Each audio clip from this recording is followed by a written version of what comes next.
The Boy Who Had a Dream. There was once a boy named Haidar Ali Jan, whose tutor was a wise old dervish. His father sent him every day to the house of the dervish, who knew almost everything. But all the dervish would teach Haidar was, when you have a dream and remember it when you wake up, never tell it until someone says, "May you live forever." When the dervish had been teaching him for some time, Haidar's father said, "Is the wise one instructing you in many sciences?" "No," said Haidar. "He is repeating only a single lesson about dreams." "About dreams, indeed," said his father. He stopped the boy going to any more lessons.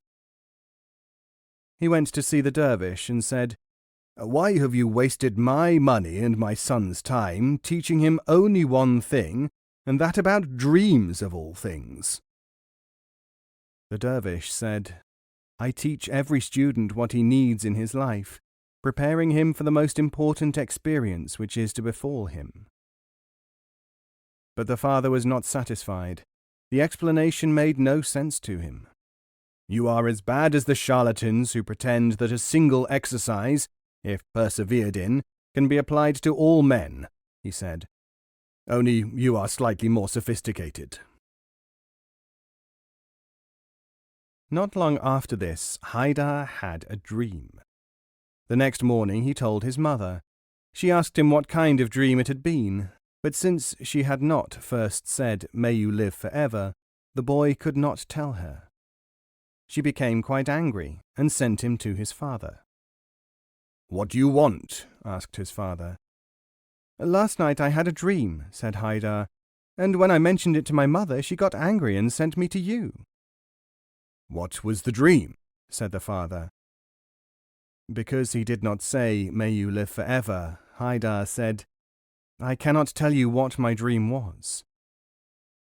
So his father became angry with him and said, "You know the tree at the crossroads where nobody ever passes.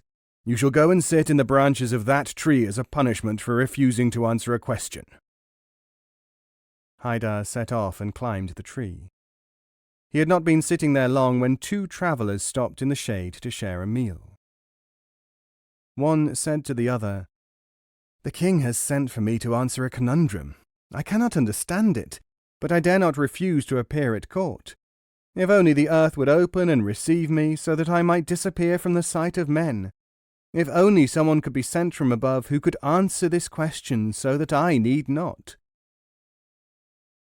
The other traveller said, "What is this insoluble riddle?" "The riddle," said the first traveller, "is this.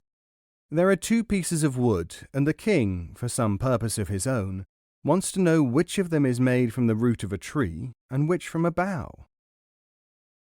Haidar jumped down from his branch and said, "Take me to the king." "You may have been sent from above," said the astonished traveller, "so I shall take you with me." When they arrived at the gates of the king's capital, Haidar said to his companions, "Buy a goat, a donkey, and a camel." At the entrance to the palace the three were stopped.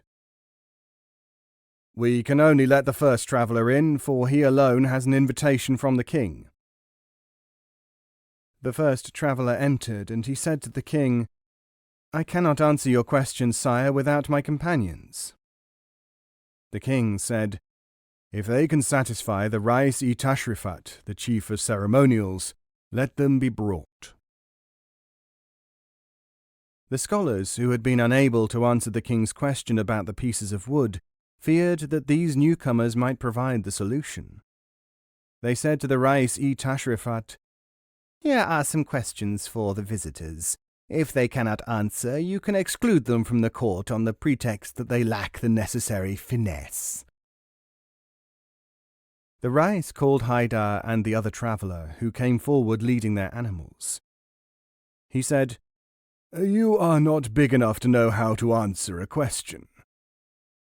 Haidar said, "The camel, who is as of our party, is big enough. The camel was large enough for the Prophet." The Rais said, You have no beard. How can you know anything? Haidar said, The goat has a beard if beards are needed. The rice said, You are not a man. Haidar said, If a man is needed, here is one, and he pointed to his companion. The rice said, How can you bear the weight of the responsibility of knowledge, you puny weakling? Haidar said, Here is another member of our group, a donkey. An ass was fit for the responsibility of carrying Jesus. People were laughing, and the rice did not want to appear more foolish, so, muttering, Let the pedants look to their own worries, he led Haidar through to the audience hall. When he arrived before the throne, Haidar said, Where is the wood? 2 sticks were brought, and Haidar called for a bowl of water. He threw the wood in. 1 stick floated. That is from the branch, said Haidar. The other sank. Haidar said, And that is from the root. The king was amazed, for Haidar had divined the roots correctly. He said to Haidar, How did you come upon such an art? It has been prophesied that the man who can tell 1 stick from another will become my prime minister and save our community from peril. Haidar said, Glorious Majesty, I had a dream. May you live forever, said the king. And what was the dream? The dream, said Haidar, was that I was called upon to discover which stick was from a root and which from a branch, and that I solved the problem in the manner which you have just seen.